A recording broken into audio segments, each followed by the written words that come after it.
Tim McVeigh had memorized large portions of the Declaration of Independence, not just the famous part, the first few lines, but the parts where Thomas Jefferson is justifying violent rebellion against the British. Those lines from the Declaration of Independence, not familiar to most of us, certainly not to me, were also invoked by people on January 6th as part of their justification to attack the Capitol. I, as you say, I don't know exactly what to make of it. Certainly, it doesn't discredit the framers of our country, the founding fathers, the framers, because their words have been misused. But their words have been misused in this particular way for a long time, and I think that's worthy of note. I'm Jack Goldsmith, and this is the Lawfare Podcast, May 25th, 2023. At 9:02 a.m. on April 19th, 1995, a bomb built by Timothy McVeigh exploded in front of the Alfred P. Murrah Federal Building in downtown Oklahoma City.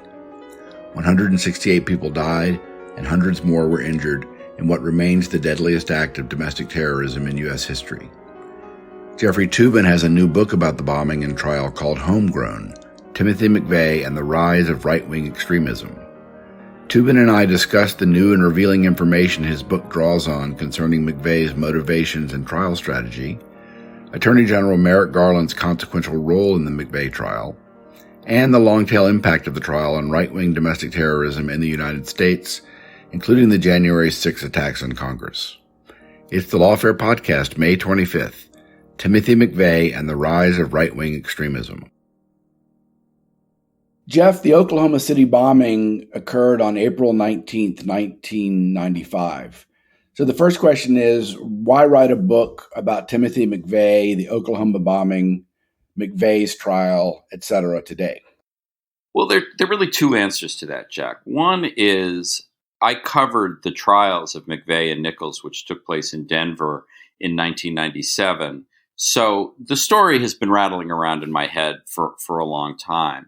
But there was a much more specific trigger to why I started doing this, which is in October of 2020, as I suspect you'll recall, and lots of people will remember, the FBI arrested a group of people who were plotting to kidnap Governor Whitmer of Michigan.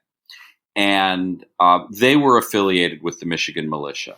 I remembered from covering the Oklahoma City bombing trial that Terry Nichols, the co-defendant to Tim McVeigh, was from Michigan and affiliated with the Michigan militia. And I started looking into the modern story, and I saw how similar the motivations and the views were.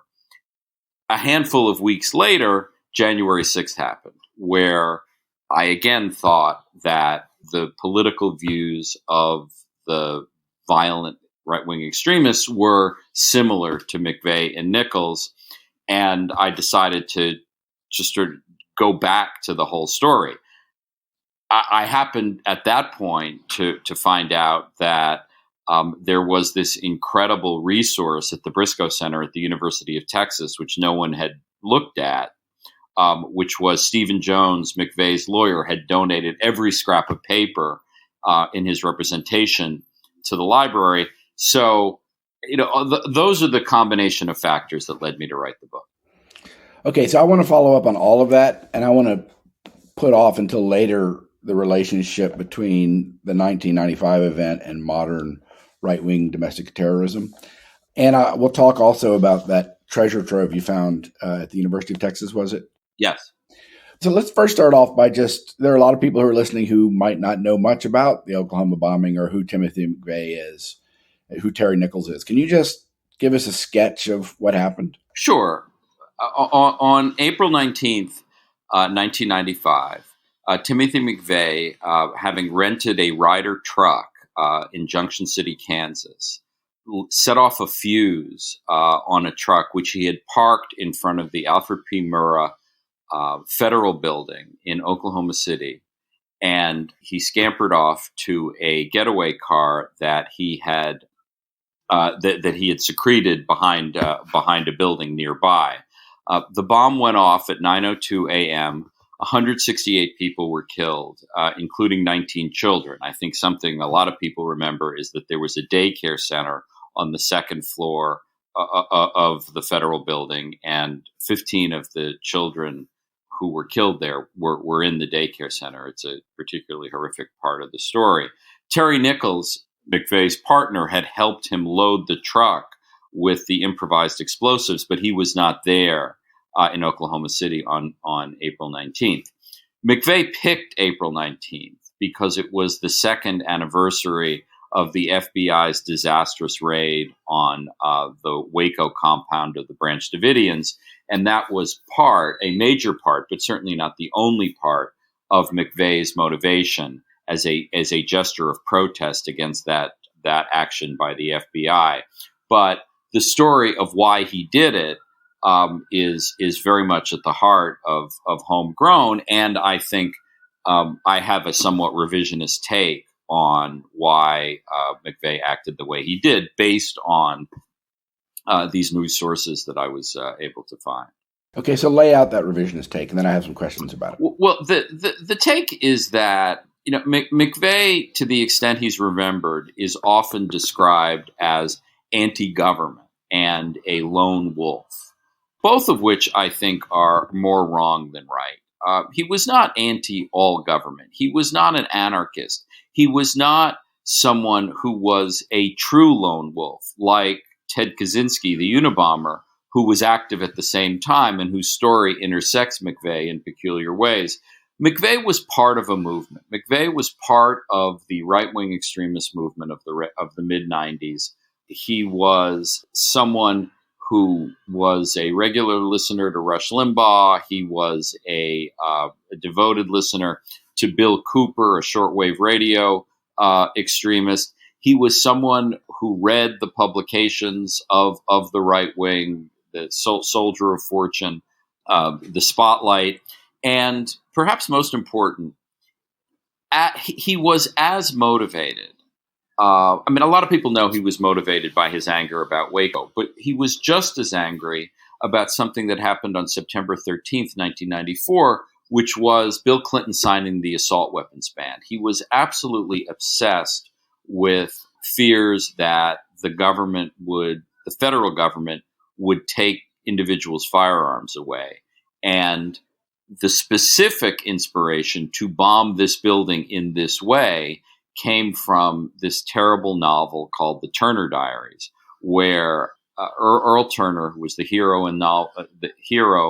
and protagonist of The Turner Diaries, in a frenzy of racist and anti-Semitic violence, sets off a truck bomb outside the FBI building in Washington, which in turn sets off a rebellion against the federal government. This is exactly what McVeigh wanted to replicate. That's why he set off a bomb in the federal government. But the core of my revisionist view is that he was not some loner, not some anti-government person. He was a right-wing extremist. Right. Okay. I want to ask you about that. First, let me just say that perhaps the most amazing and important thing about the book is that you are, as you suggested earlier, you have access to these extraordinary records. So you have the intimate communications, and there were lots of them between McVeigh and his legal team, lots of recordings and writings and the like. So you really are able to reconstruct, I think, better than we've known to date, a lot better. I mean, I'm not an expert on this, but a lot better what motivated him, because he talked about it a lot. But let me just ask you, not a lone wolf, but just to try to get a better handle on this, he also wasn't a leader of this movement. He was clearly influenced by it. You show the Turner Diaries especially. He was clearly influenced by this right-wing revolutionary movement, but he wasn't. I came away thinking he was somewhere between a lone wolf and he was definitely part of the movement. He considered himself simpatico with the movement, but he seemed more or less to be acting on his own.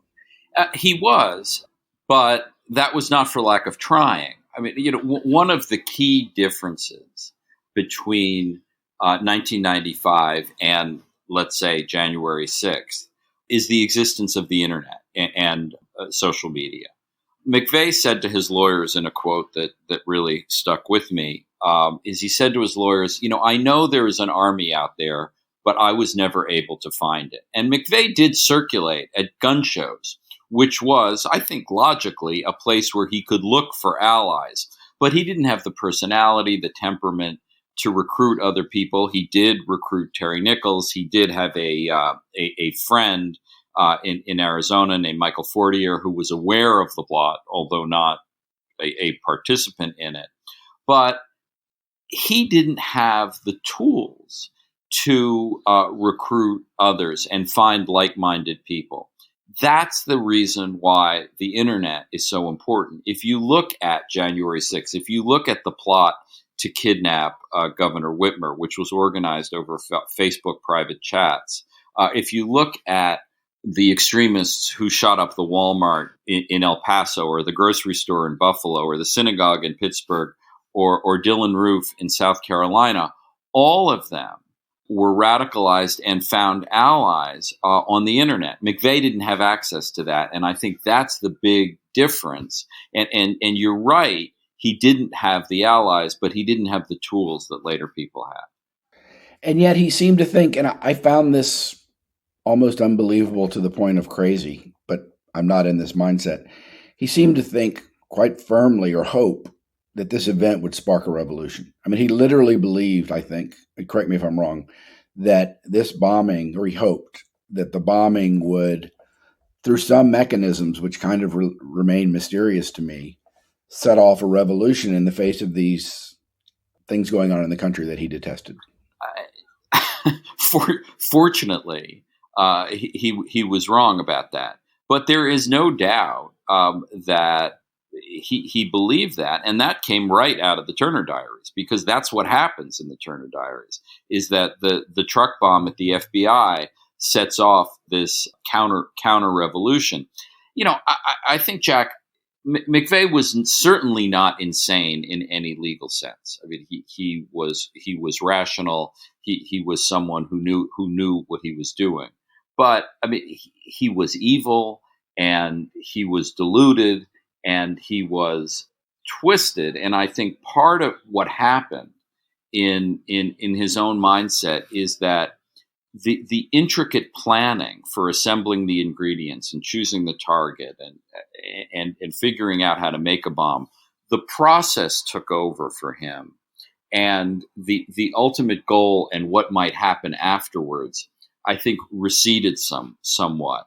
But I share your befuddlement that how he thought this would lead to a counter revolution, but he did. So you open the book, the prologue is called 1776, and you basically show that McVeigh and other right-of-center domestic terrorists, both then and since, including the ones who invaded the Capitol on January 6th, were inspired by and invoked the rhetoric of 1776. And there's no doubt you document that that's true. I wasn't sure what to make of this. What are we to make of this? There's a wonderful book that just won the Pulitzer Prize by Jefferson Cowie called Freedom's Dominion, about rebellions against the federal government. He focuses on a specific area of Alabama, a county that turns out to be George Wallace's home county. And he talks about how the rhetoric of the founding fathers is something that has been found to be useful to right-wing extremists throughout American history. As for what we're obliged to make of it, I don't really know, other than the fact that it's a real constant in this right-wing world, that it is not a coincidence that they all fly the Gadsden flag, which is that yellow flag with the snake that says, don't tread on me. Tim McVeigh had memorized large portions of the Declaration of Independence, not just the famous part, the first few lines, but the parts where Thomas Jefferson is justifying violent rebellion against the British. Those lines from the Declaration of Independence, not familiar to most of us, certainly not to me, were also invoked by people on January 6th as part of their justification to attack the Capitol. I, as you say, I don't know exactly what to make of it. Certainly, it doesn't discredit the framers of our country, the founding fathers, the framers, because their words have been misused. But their words have been misused in this particular way for a long time, and I think that's worthy of note. And there is this central idea in the Declaration, I'll quote from it, that whenever any form of government becomes destructive of these ends, basically the consent of the governed, it is the right of the people to alter or abolish it and to institute new government. And I assume that that's one of the lines that he was inspired by. That's the main one. And you hear that, and that one again was invoked on January 6th. The perversity of, it needs hardly be elaborated that, that line does not justify setting off a bomb in front of, with a building full of people. Those words do not justify attacking the Capitol on January 6th, but they are malleable words that impressionable, already motivated people can use to their own ends. Okay, so you do a great job of explaining the events leading up to the bombing, McVeigh's thinking, how he built the bomb, all the backs and forths of that. But I want to skip to just after the bombing and how the federal government responded. And Merrick Garland has an important role here. And I have to say that in reading it, I thought he was more involved and I thought he was less involved in some respects. So I knew he was involved. So tell us what his role was. He had a very important role at the beginning, especially. He did. He was, his title was, you're a former DOJ official. You can probably say this better than I can because, these are well known. He was the principal associate deputy attorney general. So he was the top political aide to the deputy attorney general, who was a woman named Jamie Gorelick at the time. But his job was a very important one, though the title is a word salad to most of us who haven't worked in Washington's main justice. Jamie Gorelick's job was to run the Department of Justice while Janet Reno, the Attorney General, did the public duties that are expected of the Attorney General. As the top aide to the person running the department, that's a big deal job. And Merrick Garland, who was 42 at the time, he left a partnership in Arnold and Porter. He'd been both an assistant U.S. attorney and a partner in Arnold and Porter, Supreme Court law clerk. Weirdly, Jack, you will perhaps appreciate this more than some. I didn't realize until I started working on this book how weirdly parallel his career has been to John Roberts. And indeed, you describe them something like as the two legal eagles of their generation, basically. I do. And they're both from outside Chicago. They both went to Harvard College, majored in history, summa cum laude, Harvard Law School, both, on the Harvard Law Review, both clerked for the same appeals court judge, Henry Friendly. And at that point, they sort of took their political views in different directions. And they both went to the D.C. Circuit, and maybe you said that, and they both were nominated for the Supreme Court. One of them made it. One of them made it, as I think we know. But when the Oklahoma City bombing happened on April 19th, Janet Reno recognized right away that someone needed to be in charge on the ground in Oklahoma City because there were lots of federal agencies involved. And, there was tremendous chaos because the U.S. Attorney's Office had been damaged in the blast. And Jamie Gorelick sent Garland, and he was the official in charge of the investigation for the first month or so. He handled the arraignment of McVeigh, the initial preliminary hearing for both McVeigh and Nichols, but he ultimately did not try the case, somewhat to his disappointment, because Jamie Gorelick said, this Unabomber investigation is a mess. I need you to take charge of the Unabomber investigation. So he was brought back to Washington to run the investigation that ultimately led to the arrest of Ted Kaczynski the following year. But he made very important decisions at the outset that set the tone and style of the government's approach. And you make a big deal out of this, and I want to talk about that. So what was Garland's view? And explain who Lance Ito is. Well, see, again, one of the fun things about doing recent history, as I have frequently done in my career, is that people, including me, forget what's going on at the same time. When you focus on the Oklahoma City bombing, it took place on April 19th, 1995. What you forget, or what I certainly forgot, was that in January of 1995, the O.J. Simpson criminal case started. Now, I recognize that because I was in Los Angeles covering it at the time, and that's where I was when the bombing happened. But that was a national phenomenon, and to Merrick Garland's eyes, not a good one. And he was deeply offended by the way that trial was being conducted. He didn't like the way the lawyers, including Marcia Clark and Chris Darden for the prosecution, Johnny Cochran, Robert Shapiro for the defense, and Lance Ito, who was the judge in the case, became big celebrities and in many respects sort of media figures. Garland wanted the Oklahoma City bombing case tried exclusively in the courtroom, which was ultimately moved to Denver in a change of venue. But, his aversion to a high-profile prosecution was something that had a lot of influence in how that case was tried. And I argue in Homegrown also tells you something about how he has acted as Attorney General of the United States. Right. So this may be a point where I think I disagree with you in the book. You basically say, and you can correct me if I'm wrong, Garland wanted to try it narrowly on the case without either in the courtroom or outside of the courtroom tying it to these larger trends and these larger forces going on in American society. And he did that, and I'm just paraphrasing what you said, and you can correct any of this if I'm wrong. He did that because, in part, it was a response to not wanting to have the circus of the O.J. Simpson trial. But my guess is he would have done it the same way had there been no O.J. Simpson trial. That's just who Merrick Garland was and what he thought should happen. But wasn't it the right call? I mean, you basically suggest I think it wasn't the right call.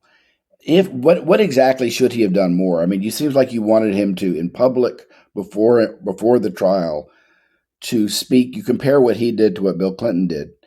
Clinton, talked in great detail, and you go into this in public about the dangers of right-wing extremism. You show that he had experienced it as governor and had a lot of experience with it as governor of Arkansas. He spoke out against it, at least at first, and then you note he dropped off a bit, or if not completely. But it seems like you wanted Garland to do the same thing, and I just don't see why that was Garland's role. I don't see that. Well, I think you put your finger on an important point I do make in the book, which was that Bill Clinton got this story right from the beginning. And I was fortunate to interview both Garland and Clinton in writing Homegrown. And I learned, to my surprise, I just didn't know this, that Clinton had a lot of experience with the militias when he was governor of Arkansas, and to this day remembers those events very clearly. And at a time, right after the bombing, when a lot of people thought it was somehow tied to Islamic radicalism, the first World Trade Center bombing, which was tied to Islamic radicalism, had just taken place in 1993. Clinton said privately in the Oval Office, "I know who did this. It was the militias," and he was right. And he spoke out in a very prescient and appropriate way. The point about Garland is not so much that he was wrong in 1995. It's more that he was wrong in 2021 and 22 and 23. Is that I don't think there was necessarily a better way to try the McVeigh and Nichols cases. I do think they could have put it more in political context. They could have educated the public more about what was really involved. But it's not so much what Garland did in 1995 that I object to. It's the lesson he took from what happened in 1995 that he has taken and used as Attorney General. Okay, I want to come back to that later, but let me just press you one more time on this, and then we can move on to something else. I mean, I think in parts, yes, you're most concerned about what's going on now with January 6th, and we'll come back to that. But in parts, you say that Garland is largely responsible for it. One of the themes of the book is McVeigh is today seen as this aberration, as not part of a broader movement that we should have been more aware of. And that he's seen, as you said at the beginning, he's perceived, and you challenge this, as a lone wolf. And that, his ties to this larger movement, and you even say this was true of you, and you were covering the trial to some extent back in the day. But you kind of lay that in part at Merrick Garland's feet. And I just don't see that. He just seems to me, of all the people and all the institutions that should have been emphasizing these broader trends and these going on in the country and the broader dangers going on in the country, it seems like the last institution that should do that are the people prosecuting the case. Now, I guess your point is, and I'll be quiet after this, I guess your point is that this was an opportunity that the whole country was watching. The whole country was watching this trial, so that was the opportunity to teach this lesson. But it just seems to me that the Justice Department is the last institution that should have been doing that. There are lots of other institutions, the president, the press, et cetera, that could have been doing this. But it just seems to me that DOJ was not the institution. Well, I mean, I guess I do disagree with you to a certain extent, and although we're dealing in some subtleties here, but it is the job of prosecutors to prove motive in cases. Now, when you have a crime as egregious as this, setting off a bomb, Garland made the decision that we don't need to prove much about motive. We just need to prove that he did it. He had explosive residue on his shirt. He was arrested very near the scene of the crime. End of story. I think that the trial would have had a more productive legacy if the prosecution had spent more time on the issue of motive. We're talking about subtleties here, and I do think. I get your point, and it is difficult to argue with the result. Certainly in the McVeigh trial, the Nichols trial was a much tougher case for the government. Terry Nichols was not there. He was acquitted of the bombing itself, although he was convicted of the conspiracy to commit the bombing. I just think the Justice Department. Trials do serve a public education function as well. And obviously, you can't use them to introduce inadmissible evidence. The rules of evidence are ultimately going to govern what can and can't be put in. But the issue of motive is legitimate under the rules of evidence. And I do think that the government could have done more of that, including in how they wrote the indictment. Okay, one more point on this, and I'll give you the last word. There was a point in the trial, I can't remember where, I learned this from your book, where one of the prosecutors was talking about motive. And they did introduce evidence of the right-wing literature found in his car. I think the Turner Diaries was known in the trial, and more. But at one point, the prosecutor said something like, Mr. McVeigh is entitled to his beliefs, however nefarious I find them. The First Amendment gives him the right to have these nefarious beliefs and even perhaps to articulate them. What they don't permit him to do is to kill people on the basis of these beliefs or something like that. But that kind of got at, for me, the trickiness of tying this crime for purposes of the trial, not for other purposes, but for purposes of the trial, of tying it too much to these broader movements and to his beliefs. Well, and I think, that was a very appropriate thing for the prosecutors to say in the trial, is that, you're entitled to all sorts of beliefs that most of us find repellent in the United States. That is what the First Amendment is all about. But you can't bomb buildings. And I think that's a distinction that's easy for most of us to draw. However, one of the issues in the trial is, well, why would someone blow up a building? I mean, why would he do this? What would make someone do this? And that was part of the defense was, Tim McVeigh's a good guy. He's a veteran of the Gulf War. He served his country. He won a Bronze Star. Why would he do such a terrible thing? And I think the government had the opportunity to put him in a clearer context of why he would do such a thing. And they did a little of that. I mean, as you point out, he had some literature with him very intentionally in his getaway car, including excerpts from the Turner Diaries, including excerpts from the Declaration of Independence. But that has always been very much downplayed in how McVeigh has been portrayed, and I think that's too bad. Okay, let's talk about McVeigh's extraordinary lead lawyer, Stephen Jones. Who is he? What was his deal? What was his relationship with McVeigh? Well, Stephen Jones was and is, even in his 80s, a prominent lawyer in Oklahoma. He practices out of Enid, which is a smallish city about 90 minutes north of Oklahoma City. And Stephen is a character. Stephen is someone who enjoys the spotlight. Stephen is someone who has always been interested in politics. In one bizarre fact in his life, which I found fascinating, right after he graduated from college in 1961, he wrote a fan letter to Richard Nixon, or 1962, right after Nixon had lost the governorship of California.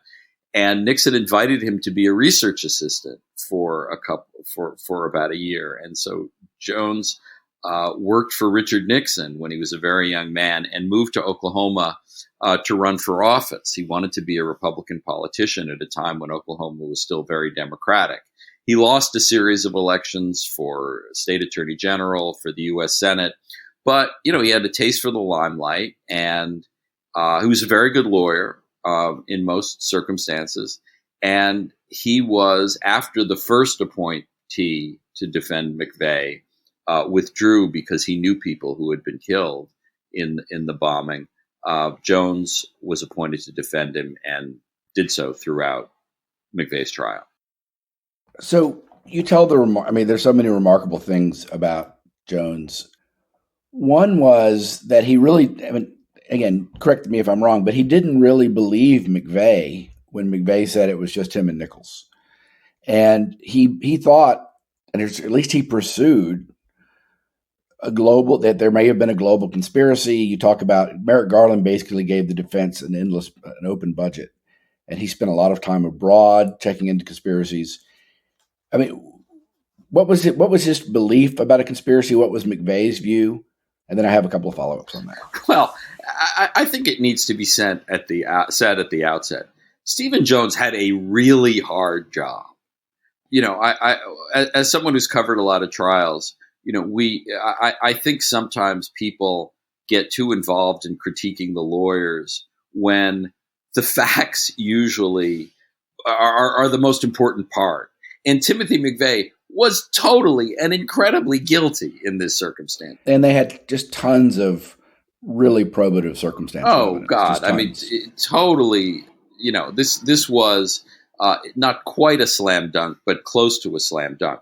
Plus, McVeigh is saying to Jones, from the day he started representing him, I did it.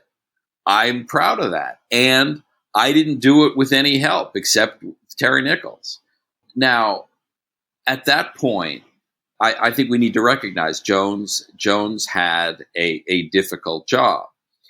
For reasons that remain somewhat opaque to me, Jones didn't believe McVeigh in that he didn't have help. He thought this was too complex, too elaborate a conspiracy that McVeigh and Nichols could have pulled it off on their own. And so, as you point out, he traveled around the world, and he also repeatedly confronted McVeigh with his belief that McVeigh was lying to him, that there was a broader conspiracy. And McVeigh kept telling him, no, I did this just with Nichols. And that led to a lot of conflict between the two of them, and ultimately a total breach.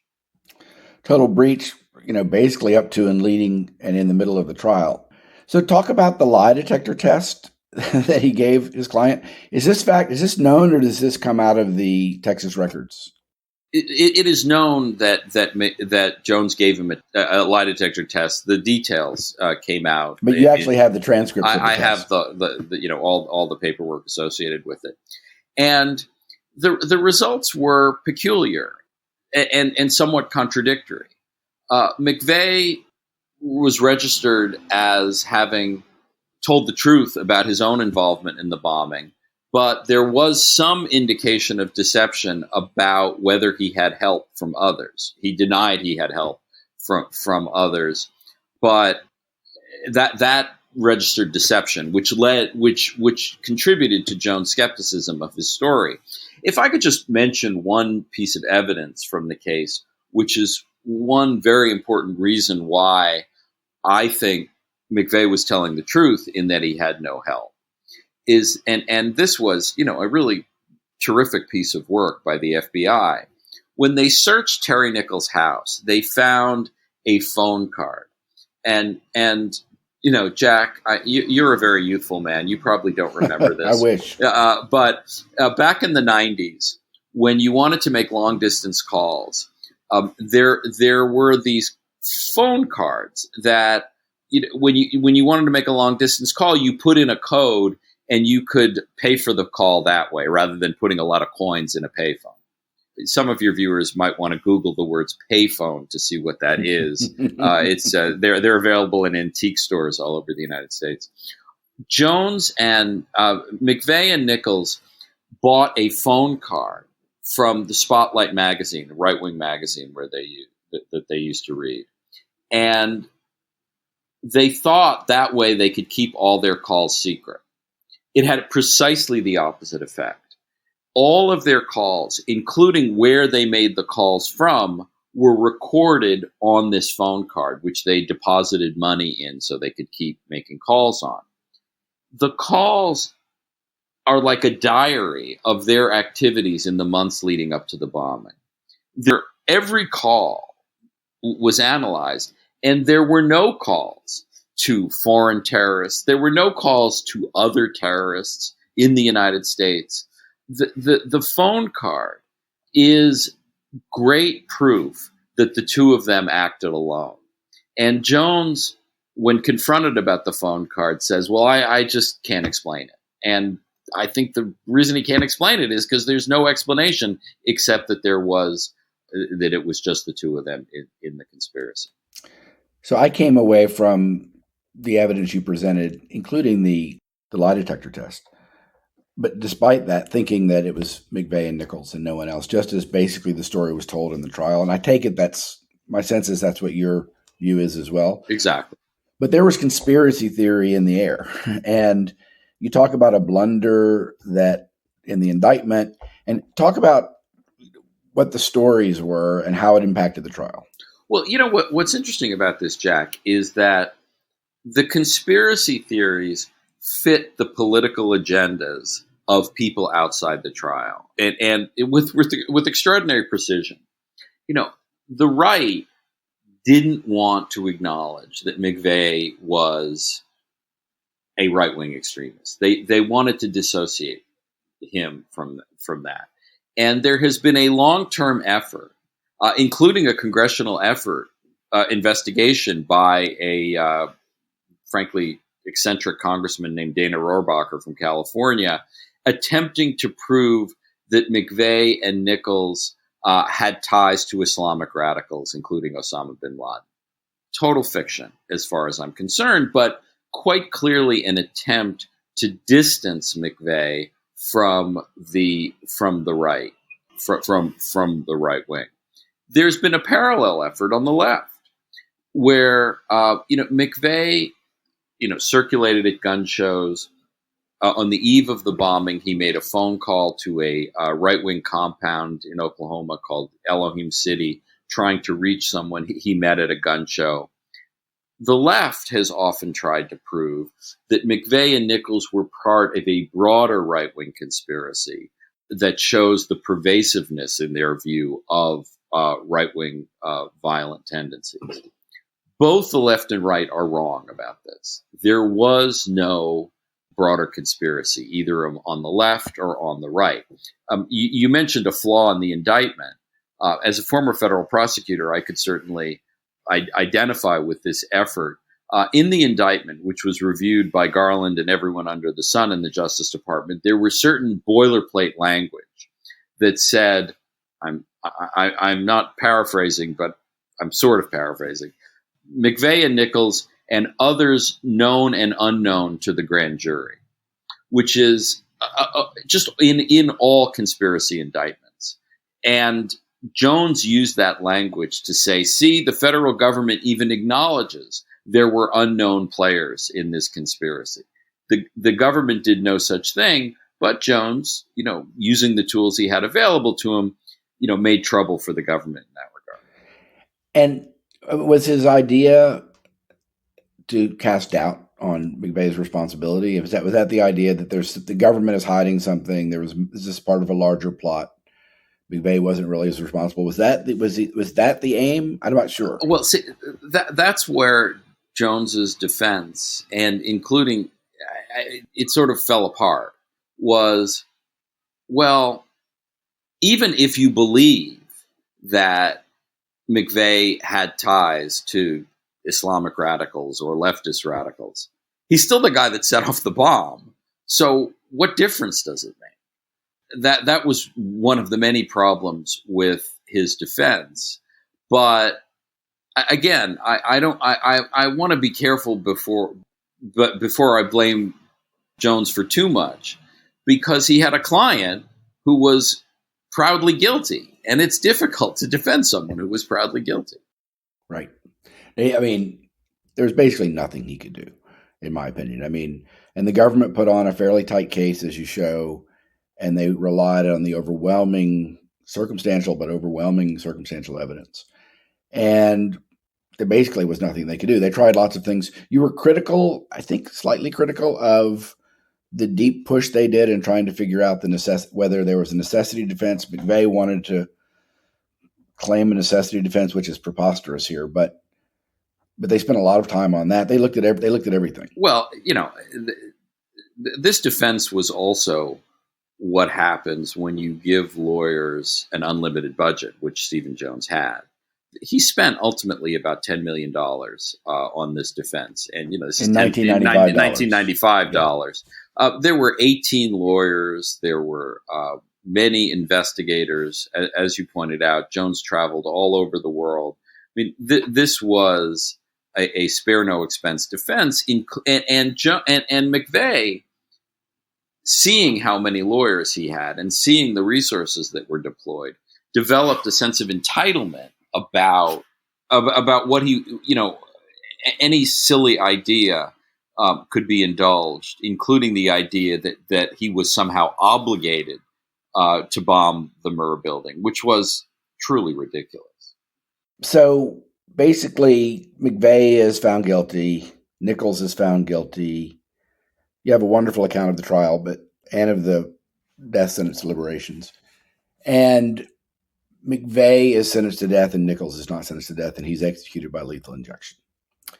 And at that point, the book shifts to lessons, basically. Did I miss anything? Is there anything in between that and the lessons? I can't remember. That's the gist. Yeah, I think that's right. Yeah. There's all sorts of bizarre behavior, including McVeigh wanting his cremains to be scattered on the Oklahoma City Memorial with the chairs, which indicates just how perverse his imagination is. Oh, and also something I just remember that was a wonderful detail is that he was in this Colorado maximum security facility right next to Kaczynski.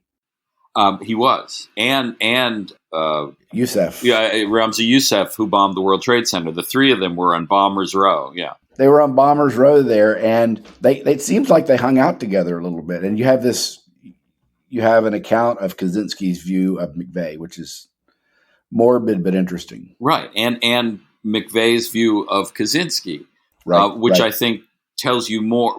Their views of each other tells you more about themselves than it is about their powers of observation. So tell us about that. But it is interesting. McVeigh was always trying to portray himself as the smartest guy in the room, and Ted Kaczynski, whatever else you think of him, is a highly intelligent person. And McVeigh felt obligated to tell his lawyers, Kaczynski isn't as smart as he thinks he is. Kaczynski is, I think, a legitimate lone wolf. I mean, there's a guy who came to his political views entirely independent of any political movement that any of us would be familiar with. Yet, when he talked about McVeigh, he tried to make McVeigh's views sort of similar to his own, which they weren't. But Kaczynski was considerably more generous about McVeigh than McVeigh was about Kaczynski, for what it's worth. I mean, he said he was a smart guy and not as bad as he seems, basically. Right, yeah. I mean, I guess if you're the kind of guy who has killed people with bombs, you are less likely to judge people harshly who kill people with bombs. Right. Okay, let's talk about lessons. And you have a long closing chapter on the lessons. And one claim, I think, there are several claims. One is the Department of Justice, American society, the government, made a mistake in 95 in making McVeigh seem like an isolated event unconnected from these broader trends. And somehow our errors there through various causal means ended up in January 6th. I mean, there's a series of causal arguments, but that's one claim. So did I get that right? Yes. And I think you left out the crucial intervening event of 9/11 in 2001. Right. Good. Which in part, just because of the enormous magnitude of 9/11, 3,000 dead as opposed to 168 dead, created the impression that the definition of terrorism was Islamic terrorism. And the federal government took its eye off the danger of right-wing extremism. Part of that was understandable. Part of that was a conscious and, I think, malevolent attempt by some people on the right to neglect and intentionally neglect the threat of right-wing extremism. That was a problem. But the combination of the understandable reaction to the magnitude of 9/11 and some political use of it led the country to really forget about right-wing extremism for a considerable period of time.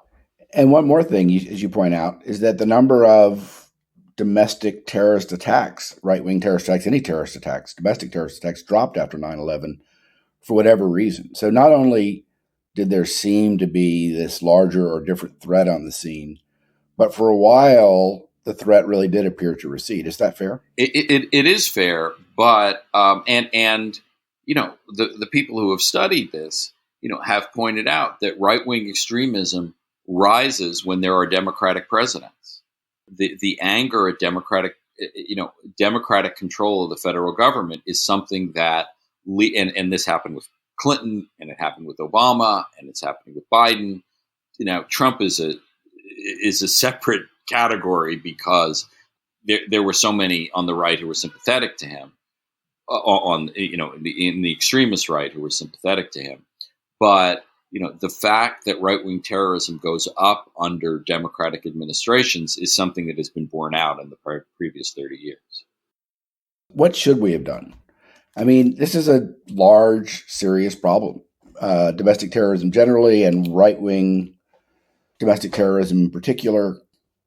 And, your basic argument is that we should have been dealing with this problem more aggressively and more explicitly in the public realm, and that the failure to do so basically invited January 6th. Is that a fair characterization? Yeah, I mean, I don't want to be too, however, January 6th fix that for me. January 6th had a lot of causes, but I think just in terms of what could and should be done, you just have to start with aggressive law enforcement and proactive law enforcement. I give the FBI tremendous credit for what they did in Michigan to stop the plot, the plot to kidnap Governor Whitmer. There was criticism. There were claims that the undercover informants were actually the people who were instigating that plot. There was a hung jury initially, although the people were ultimately convicted in the Whitmer plot. So, I don't contend that this is easy, but, the kind of vigilance that we exercised with Islamic radicals after 9/11 is the kind of vigilance we need for these sorts of plots today. And, and again, I don't minimize the difficulty, especially now that, the tool of choice is no longer the improvised bomb, which is an actually very complicated and difficult way to engage in terrorism. It's not easy fortunately, to set off a bomb. But if you look at how easy it is to buy an AR-15 and then shoot up a synagogue in Pittsburgh or a church in South Carolina or a Walmart in El Paso, all of that is the kind of right-wing extremism that we need to be aware of. It's very hard to stop that in advance, but that's the kind of vigilance we need. And my sense is, I don't think you disagree with this in the book. My sense is that today the FBI realizes this and is acting on it. Chris Wray has spoken out against this, and it appears as if, we can hardly tell because all we see is terrorist events not happening so often or typically. But it appears like the FBI thinks this is a serious problem and is devoting serious resources to it. Is that your sense? Absolutely. And I give Ray considerable credit for speaking out on this subject. Just to go back to what we said earlier, what we were talking about earlier, I think Garland has missed an opportunity to talk about this threat in a more explicit way. He has gone back to the model of the McVeigh and Nichols case, where he only talks about these cases on the day of their indictment and the day that the jury comes back. I think the Attorney General, unlike the mid-level Justice Department official he was in 1995, has a lot more ability to use a bully pulpit and talk about the threats that the country faces. And I think Garland has erred too much on the side of caution and silence in this regard.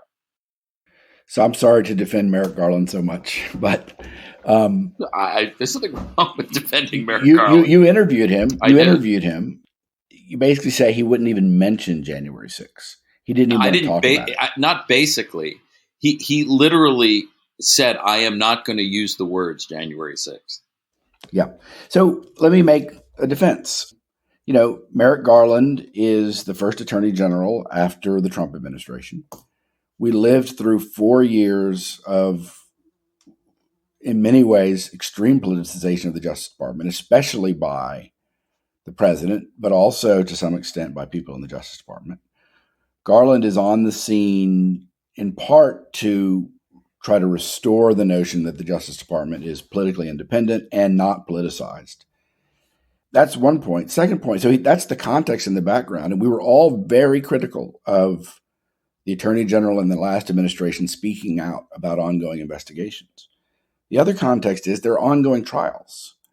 And you're right that he's not legally prohibited from talking out, but it just seems to me that he's the last person in the world, given those two contexts. One, ongoing trials about extremely highly political issues in the administration after the Trump administration. All of those strike me as reasons for him in this context to be doing exactly what he has been doing. So why am I wrong? I really do think you're wrong. You're wrong on that. The issues are of a sufficient magnitude and a sufficient generality that it is possible to talk about the threats to democracy of trying to overthrow elections. You don't have to talk about the Proud Boys. You don't have to talk about the Oath Keepers. You don't have to use defendants' names. But this is a continuing threat to the country. John Ashcroft, not my favorite Attorney General, but he talked about terrorism a lot. And that was a continuing threat to the country. I think he was perfectly appropriate to do that. I think Other Democratic attorney generals have talked about civil rights and the need to enforce the civil rights law, even though there were civil rights cases pending. I don't think you need to name defendants or interfere with the jury system, or you will be interfering with the jury system if you engage in continuing discourse about the threats that the country faces. He's the chief law enforcement official in the country. And I think it would be perfectly appropriate for him to talk about these issues. Okay, let's assume it's appropriate. And it certainly wouldn't be illegal. And certainly if he said it the right way, it wouldn't even be unethical. And if he did it the right way, it wouldn't violate Justice Department norms as long as he didn't comment on ongoing cases. But what affirmative good would it do? I mean, you've got the FBI director speaking out. You have the president, as you document, President Biden speaking out about this issue quite a lot and quite aggressively. What is the affirmative case for the Attorney General weighing in on that as well? He's not just some guy. He's got 90 U.S. attorneys. They have issues about how they allocate their resources. If you have an attorney general who is talking, as some have, about the war on drugs, they're going to bring narcotics cases. If you have attorneys general that talk about Islamic terrorism, you're going to see Islamic terrorism cases. I think the attorney general has influence. And if he's talking about cases about threats to democracy, there's going to be more law enforcement attention on it. I think it is not, it would have a positive, good effect on how the Justice Department allocates its resources if Garland spoke about these issues more. Even discounting what would clearly be political blowback for him talking about ongoing matters? I think, this is a broader political discussion, but the notion that if Merrick Garland phrases something exactly the right way, Republicans won't criticize him, I think that's a fool's game.